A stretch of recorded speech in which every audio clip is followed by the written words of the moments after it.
रहता है। वो दिन भर छोटे मोटे काम करके अपना गुजारा करता है, पर आज उसे एक बूढ़े आदमी की जगह पर काम करना है। जब वो बूढ़े आदमी से मिलता है तो वो उसे इतनी मेहनत करते हुए देख कर कहता है कि इतना काम मत किया करो, अच्छा नहीं होता है। तो जैंग को समझ नहीं आता कि इन्होंने ऐसा क्यों कहा है, पर वो ज्यादा गौर नहीं करता और जाके कैबिन में बैठ जाता है। हम देखते हैं कि कुछ समय बाद वहां पे समायरा नाम की लड़की आती है, जो आते ही जैंग के हाथों पे स्नैक रख देती है। अब जैंग को समझ नहीं आता कि ये लड़की कौन है। जैंग की आवाज सुन के वो लड़की हैरान हो जाती है। असल में समायरा बचपन से देख नहीं सकती है। जो बूढ़ा आदमी जैंग को अपनी जगह पर बैठा के गया था वो समायरा के दादाजी थे, जिस वजह से वो रोज यहाँ आती थी और उनके साथ बैठकर टीवी प्रोग्राम सुनती थी। लेकिन जैंग कहता है कि वो आज शहर से बाहर गए हैं, तो समायरा वहां से चली जाती है। जैंग देखता है कि बाहर बारिश हो रही है, तो उसके पास जाकर कैबिन में बैठने को कहता है, जिसके बाद उन दोनों में काफी बातें होती है। जैंग के पास सब कुछ है, लेकिन समायरा के पास उसकी आंखें नहीं है। लेकिन उसे इतना खुश देखकर जैंग थोड़ा हैरान होता है। यहाँ उसकी खूबसूरती पर एक समय के लिए वो फिदा भी हो जाता है। अगले सीन में हम जैंग को एक बॉक्सिंग क्लब में देखते हैं, जहाँ वो कोच से माफी मांग रहा था कि जो भी उसने पास में गलतियां करी है, पर वो कहता है कि मैंने तुम्हें अपनी बेटी की तरह रखा था और तुम बॉक्सिंग ऐसे छोड़कर चले जाओगे, मैंने सोचा नहीं था। ये बोलकर वो बाहर आ जाता और सबको जैंग से मिलवाते हुए बताता है कि 1999 में हुई नेशनल चैंपियनशिप में इसने सारे मेडल जीते थे। अब ये सुनकर वहां का सबसे अच्छा बॉक्सर आकर उसे चैलेंज देता है रिंग में लड़ने के लिए, लेकिन वो मना कर देता है। तो वहां आकर उसके कोच उसे लड़ने को बोलते हैं, पर वो फिर भी मना कर देता है। तो वो उसे गुस्से में एक थप्पड़ मारते हैं, लेकिन जैंग एक शब्द भी नहीं बोलता और सॉरी बोलकर वहां से चला जाता है। इसके बाद हम समायरा को देखते हैं, जो फिर से कैबिन में आई है। अब जैंग की जॉब यहाँ पे फिक्स हो चुकी है, क्योंकि उन बूढ़े अंकल ने जॉब छोड़ दी थी। अब समायरा यहाँ पर वही प्रोग्राम बैठकर एंजॉय कर रही होती है कि तभी उसे जैंग के शूज की स्मेल आती है, क्योंकि वो बहुत पुराने हो चुके थे और गंदे भी थे। तो वो उसे विंडो खोलने को कहती है। अब प्रोग्राम खत्म होने के बाद वो जाते जाते जैंग से हाथ भी मिलाती है, पर वो हिचकिचाता है उसे हाथ मिलाने के लिए। लेकिन आखिर में वो हाथ मिला लेता है। तो समायरा उसके हाथों को फील करते हुए कहती है कि ये तो काफी हार्ड है, तुम क्या काम करते हो। पर जैंग को जवाब नहीं देता। समायरा का साथ उसे अच्छा लगने लगा था, वो देख नहीं सकती थी, पर उसे भी उसका साथ अच्छा फील होता था। अगले दिन वो फिर से प्रोग्राम देखने के लिए आती है, लेकिन आज हम देखते हैं कि जैंग ने नए शूज खरीद लिए हैं और ढंग के कपड़े भी पहन लिए हैं। कैबिन में इंटर होते ही समारा को नए शूज़ की स्मेल आ जाती है, तो वो कहती है कि ओह, नए शूज़ ले लिए तुमने। लेकिन जैंग कहता है कि नहीं नहीं, ये तो मैंने बहुत पहले लिए थे। वो उसे पूछती है कि अच्छा, टीवी में जो एक्टर है वो किस तरह के कपड़े पहन रखे हैं उसने। अब यहाँ से जैंग बिना रुके पूरे 1 घंटे का प्रोग्राम उसे एक्सप्लेन करके बताता है। उसकी पहली बार इतना किसी के सामने बोला था। अब जब समारा वहां से जाने लगती है तो उसकी टक्कर एक कार से होती होती बचती है, जिसकी वजह से वो एक ग्लास बॉटल की क्रीट पर गिर जाती है, जिससे सारी बॉटल टूट जाती है। अब जैंग ये देखकर फौरन भागते हुए आता है और उसे उठाता है, लेकिन अब समारा के पैरों में मोच आ गई थी, जिस वजह से वो चल नहीं सकती थी। तो जैंग उसको सहारा देते हुए डॉक्टर के पास ले जाता है। पर यहाँ समारा चलते चलते थक गई थी, तो जैंग कहता है कि ठीक है, मेरी पीठ पर बैठ जाओ। तो वो कहती है कि मैं आ तो जाऊंगी, पर बाद में पछताना मत। तो जैंग कहता है कि मैं बहुत ही स्ट्रांग हूँ। अब उसे पीछे बैठकर उसके घर तक ले आता है, लेकिन जब वो घर की सीढ़ियां देखता है तो वो समझ जाता है कि समारा ऐसा क्यों कर रही थी कि वो पछताएगा। अब सीढ़ियां चलती चलती उसकी हालत खराब हो जाती है, उसकी सांस फूल जाती है। तो ये देखकर समारा कहती है कि मैंने कहा था ना कि तुम बाद में पछताओगे। वेल, अब जाते टाइम वो उसे एक कॉन्सर्ट के पास देती है और कहती है कि अपने दोस्तों के साथ जाकर इसे देख लेना। ये उसका थैंक यू गेस्चर था। पर जैंग का तो कोई दोस्त नहीं है, तो वो कहती है कि ठीक है, कोई नहीं, कल तो मेरे साथ चलना। अब यहाँ हम पहली बार जैंग के चेहरे पर मुस्कुराहट देखते हैं। वो पूरे रास्ते हंसते हंसते घर जाता है। वहीं घर में भी समारा भी बस जैंग के ख्यालों में खोई हुई थी। उसे भी जैंग का साथ बहुत पसंद आ रहा था। नेक्स्ट मॉर्निंग जैंग उसके घर आता है और यहाँ हम देखते हैं कि समारा ने एक नया हेयर कट करवाया है, जो बिल्कुल अलग तरह का था, जिसे देख के वो हंसने लगता है। अब इसके बाद वो दोनों कॉन्सर्ट जाते हैं और आते टाइम एक साथ डिनर भी करते हैं, जहाँ समारा जैंग से उसकी पिछली जिंदगी के बारे में पूछने लगती है, जिसके बारे में जैंग को न जाने किन वजहों से बात करना पसंद नहीं है। तो उससे कहता है कि तुम अपने काम से काम रखो। अब उसका ये जवाब समारा को पसंद नहीं आता। खैर, वो उसे कुछ बोलती नहीं है, लेकिन जैंग समझ जाता है कि उसे बुरा लगा है, इसलिए वो उसके पीछे पीछे घर तक जाता है और अपने बर्ताव के लिए सॉरी बोलता है। और आखिर में बताता है कि मैं पहले एक बहुत ही अच्छा बॉक्सर था, उस समय मैंने बहुत से गलत काम भी किए थे, लेकिन अब मैं एक अच्छा इंसान बन गया हूँ। पर समारा कुछ नहीं कहती और अंदर चली जाती है। अब कुछ दिनों बाद उसके कोच उसे दोबारा बुला, वो चाहते थे कि जैंग फिर से बॉक्सिंग शुरू कर दे, लेकिन वो मना कर देता है। तो वो वहां से गुस्से में जाने लगते हैं, पर जैंग उन्हें रोकते हुए बॉक्सिंग ना करने की वजह बताता है कि कैसे उसने पिछले 4 साल अपने जेल में काटे हैं। उसने जब बॉक्सिंग छोड़ी थी तो उसके बाद उसने वसूली का काम शुरू कर दिया था, और उसमें न जाने उसने कितने मासूमों को मार डाला। अब वो काम वो दोबारा नहीं करना चाहता और ना ही बॉक्सिंग करना चाहता है, इसलिए प्लीज उसे माफ कर दो। अब जैंग ने पास में जो भी किया, लेकिन अब उसने ठान लिया है कि वो अपनी जिंदगी नए सिरे से जीना चाहता है। वहीं दूसरी तरफ हम समारा को देखते हैं, जिसके घर के बाहर उसके बॉस आए हुए हैं और उनकी बुरी नजर समारा पे हमेशा से थी, और आज उसे अकेला देखकर वो उसके घर में घुस जाते हैं और जबरदस्ती करना शुरू कर देते हैं। समारा चिल्लाती है, पर उसकी आवाज सुनने के लिए वहां कोई भी नहीं था। लेकिन तभी वहां पर जैंग आता है। वो बॉस को ऐसा करते हुए देख लेता है, जिसके बाद तो मानो उसके अंदर वही पुराना बॉक्सर जाग जाता है। उसे इतना मारता है जितना उसने सोचा भी नहीं था। उसने उसकी जान लेने तक की ठान ली थी, पर समारा के कहने पर उसे वो छोड़ देता है। लेकिन इस चीज से वो बहुत ही उदास हो जाती है क्योंकि अब उसकी जॉब चली गई थी। तो जैंग कहता है कि तुम्हें अभी भी वहाँ जॉब करनी है। तो वो कहती है कि मेरे पास कोई ऑप्शन नहीं है, अगर मेरी जॉब चली गई तो मैं सर्वाइव नहीं कर पाऊंगी। तो जैंग कहता है कि क्या हुआ, मैं तुम्हारा ख्याल रखूंगा। पर समारा नहीं चाहती कि वो किसी पर भी बोझ बने, इसलिए वो उसे वहां से जाने को कह देती है। अब नेक्स्ट डे जैंग उसके पूरे रास्ते उसका पीछा करता है ताकि वो आदमी फिर से उसे परेशान ना करे। अब अंधेरा होने पे वो उसी कैबिन के पास आकर रुक जाती है और उसे पता था कि जैंग उसके ही पीछे है। तो उसे बोलती है कि मैंने जॉब छोड़ दी, पर क्या तुम मेरा ख्याल रखोगे? तो वो हाँ कहता है, जिसके बाद वो उसे कहती है कि क्या कल तुम मेरे साथ घूमने चलोगे? तो जैंग रेडी हो जाता है, पर उससे पहले वो उसके लिए एक पपी लाता है जो समारा को बहुत पसंद आता है। और ये पपी उसे हमेशा उसके साथ रहेगा, उसे अकेला फील होने नहीं देगा। और यहाँ से उसे एक दोस्त मिल चुका था, वो दोनों उसका नाम इजी रखते हैं। इसके बाद जैंग उसे लेके अपनी पसंदीदा जगह पर जाता है जो कि नदी का एक किनारा था। और यहाँ वो उसे बताता है कि पहले यहाँ पर एक अनाथ आश्रम हुआ करता था, लेकिन एक बाढ़ की वजह से वो पूरी तरह से डूब गया।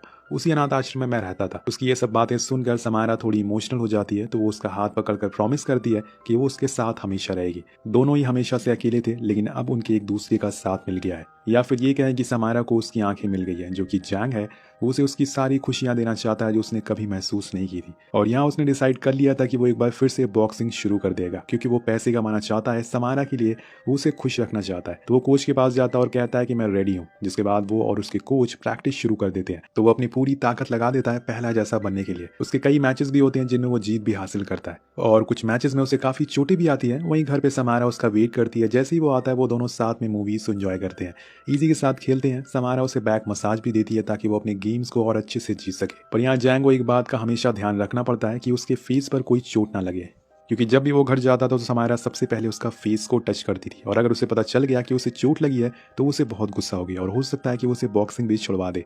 ऐसे ही करते करते काफी समय बीत जाता है। जैंग के पास अब अच्छे खासे पैसे आना शुरू हो गए थे, जिसे वो दोनों अक्सर कभी न कभी घूमने भी जाया करते थे। अब एक दिन जैंग बॉक्सिंग करके वापस आता है तो समारा उसे अपने पेरेंट्स से मिलवाने जाती है कि काफी साल पहले मौत हो चुकी है। वो उनकी फोटो से बात करती है और बताती है कि देखिए ये जैंग है, ये शक्ल से गुंडा टाइप का लगता है पर दिल का बहुत ही अच्छा इंसान है। और ये सुनकर जैंग हंसने लगता है। इसके बाद वो उसे उनकी मॉम डैड की डेथ कैसी हुई ये बताती है। दरअसल एक दिन वो लोग ट्रिप से वापस आ रहे थे और उस समय समारा की आंखें बिल्कुल ठीक थी। उसी समय समारा को एक बिल्डिंग से एक आदमी गिरता हुआ दिखता है जिसने खुद को आग लगा ली थी। वो उसे देख रही होती है कि तभी उसकी कार की टक्कर हो जाती है जिसमें उसके मॉम डैड मारे जाते हैं, पर वो बच जाती है। लेकिन उस दिन के बाद उस आंखों के सामने अंधेरा छा जाता है। तो जैंग को एक बात याद एक दिन वो उसी आदमी से वसूली करने गया था तो उसने खुद को आग लगा ली थी और बाहर कूद गया था। हालांकि जैंग ने उसे बचाने की बहुत कोशिश करी लेकिन वो बच नहीं पाया। उसी दौरान वो देखता है कि रोड पर एक कार की टक्कर हो गई है और उसे इस बात का जरा भी अंदाजा नहीं था कि उस कार में कौन बैठा और बाद में जाकर वो लड़की उसकी जिंदगी में कितनी इंपॉर्टेंट बन जाएगी। तो यहाँ पे दोस्तों उसकी वजह से ही समारा की आंखें गई और उसके मॉम डैड की मौत हो गई। अब ये सच जानकर जैंग को बहुत ही गिल्टी फील होता है और यहाँ उसे खुद पर बहुत गुस्सा आता है। अगर वो उस दिन वसूली करने नहीं जाता तो शायद आज समारा की आंखें होती। वो खुद को ही तकलीफ देना शुरू कर देता है, लेकिन अब उसने ठान लिया था कि वो समारा की आंखों का ऑपरेशन करा के रहेगा।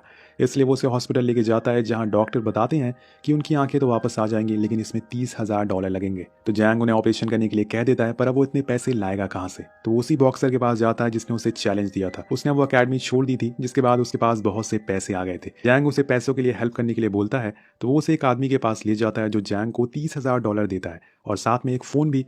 लेकिन उसे एक फाइट लड़नी होगी जो थाईलैंड में है। पर इसके आगे वो बताता है कि अगर तुम्हें वहाँ की पुलिस ने पकड़ लिया तो हमारी कोई जिम्मेदारी नहीं होगी। यानी कि दोस्तों ये फाइट एक गैर कानूनी होती है और इसमें जैंग की जान भी जा सकती है। पर इस समय जैंग को बस पैसे चाहिए थे, वो उसके लिए कुछ भी कर सकता था। अब जाने से पहले वो अपने सारे डॉक्यूमेंट को जला देता है और अपने दोस्त को कुछ पैसे देते हुए कहता है कि अगर मुझे कुछ हो गया तो ये समारा को पैसे दे देना। इसके बाद वो उसे मिलने जाता है और समारा को नहीं बताया था कि वो कहीं जा रहा है। उसे कहती है कि जिस दिन मेरी आंखें वापस आएगी मैं सबसे पहले तुम्हें देखना चाहती हूँ और फिर हम उसी नदी किनारे जाएंगे, धीरे धीरे सारी बातें करेंगे। पर समारा कहती है कि अगर तुम अगली हुए तो मैं क्या करूंगी। और ये सुनकर जैंग हंसने लगता है। इसके बाद वहाँ के डॉक्टर समारा को ऑपरेशन के लिए ले जाते हैं और उसे अपने से दूर जाते हुए देखकर जैंग की आंखों में आंसू आ जाते हैं, लेकिन ये खुशी के थे क्योंकि अब वो देख सकेगी। सीन शिफ्ट होता है और हम जैंग को एयरपोर्ट पर देखते हैं जहाँ से वो थाईलैंड जाता है और यहाँ उसकी फाइट होती है। ये बहुत ही खतरनाक फाइट थी जिसमें जैंग को बहुत सी चोटें भी आती है, लेकिन अंत में वो फाइट जीत जाता है। लेकिन इस बात से वहां बैठे एक आदमी उसी बॉक्सर पर बहुत ही गुस्सा होता है जो जैंग को यहाँ लेकर आया था।